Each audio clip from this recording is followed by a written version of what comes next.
Hi there guys, welcome to another Ross Perry Productions video. In this video I have a 2020 Hyundai Tucson and I'm going to show you how easy it is to remove and replace the cabin air conditioning pollen filter. So nice and simple in this car. It's actually found behind the glove box, so we're going to lower that fully and then just come to the left hand side and we're going to go ahead and pull this off of that pin there so it's loose.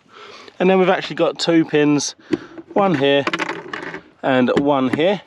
Once they're out, we're going to be able to just lower the glove box all the way to the floor, and then now we can look straight behind, and this is our actual filter box. So over the left hand side you can squeeze them tabs and pull that black plastic off like that, and then this has actually exposed our filter.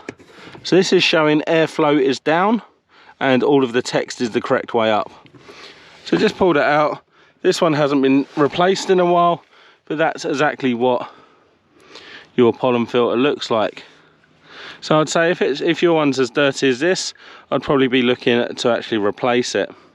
So to put it back in, just going to make sure it comes out the same way the old one went in. So this one's saying the airflow is down, and then on the lid it's a bit confusing. There's actually an arrow saying up, and we're going to go ahead and flip that across like so.